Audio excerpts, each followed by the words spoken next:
was America an unsafe place for black folks to live during this time, but the Dust Bowl was extremely hostile towards them. The governor of Oklahoma before and during the Dust Bowl was an extreme racist. His name was Henry David Murray. He went by the nickname Alfalfa Bill. Now, Alfalfa Bill did not only hate black people, he actually hated Jews way more. He thought black people had some morals, and he thought Jews were completely moralless. He actually won the election in Oklahoma running on a campaign that he called the 3 C's: corporations, carpetbaggers, and a racial slur for black people that I'm not going to say here. He blamed black people and Jews for everything that was wrong in Oklahoma, and he immediately heavily segregated the state, saying that black people should only be kept in proper jobs, factories, or farms. Here is a quote from the book. "Blacks were inferior to whites in all ways," Murray said, "and must be fenced from society like quarantined hogs." President Theodore Roosevelt forced Murray to remove the segregationalist clause in the Oklahoma Constitution, and he was absolutely furious. He could not stand the Roosevelt family. Alfalfa Bill actually ran for president at the same time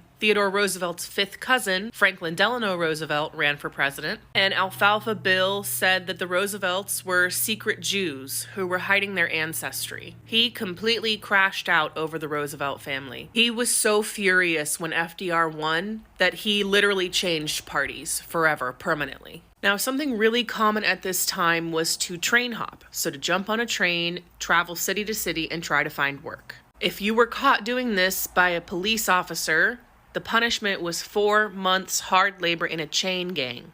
That's 4 months if you were white. You were not supposed to hop off of a train at all if you were black. If a black person was caught train hopping, the judge in that area did whatever they wanted, pretty much. There is one really horrible story he tells in the book of 2 young men. I'm not even sure if they were train hopping. They could have had a destination, but they ran into a very bad dust storm. And they saw a room in the train station that was open. They were also starving because it was the Great Depression. This room had some food in it, so they did what any person would do. They closed the door to avoid the dust storm, and they took some of the food that was in there. Not all of it, but they took some bites. Well, they were caught, and the judge who they were sent to was extremely racist. He made them dance. He made them dance in the courtroom for all of the people in there's entertainment.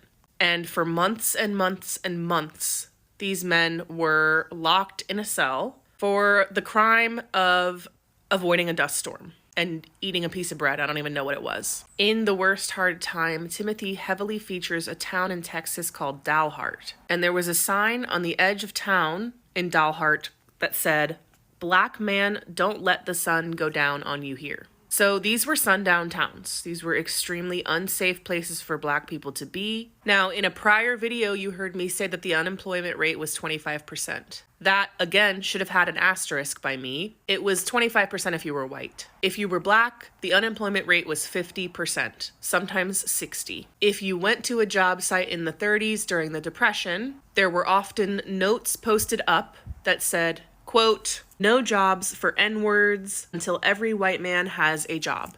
In 1935, FDR sent out an executive order opening up his job initiatives to all races. The treatment of black folks in the Dust Bowl is just another example of settlers bringing black folks to a place to perform hard labor for very little money and then getting angry with them for being there. I've gotten several comments for me calling out the fact that white farmers caused the damage in the Dust Bowl, because that is true. By this point in American history, black folks were master gardeners. This is part of the reason the Tulsa race riots happened. They were master gardeners. They were figuring things out that other people were not. If it's any consolation, Alfalfa Bill was essentially blacklisted from politics because he crashed out on a little kid at one of his rallies. The little kid spoke up for FDR, saying that he was helping the region, and he called him a little worm or something, a little ground worm, and he was like pointing at him and screaming at him, and he never recovered.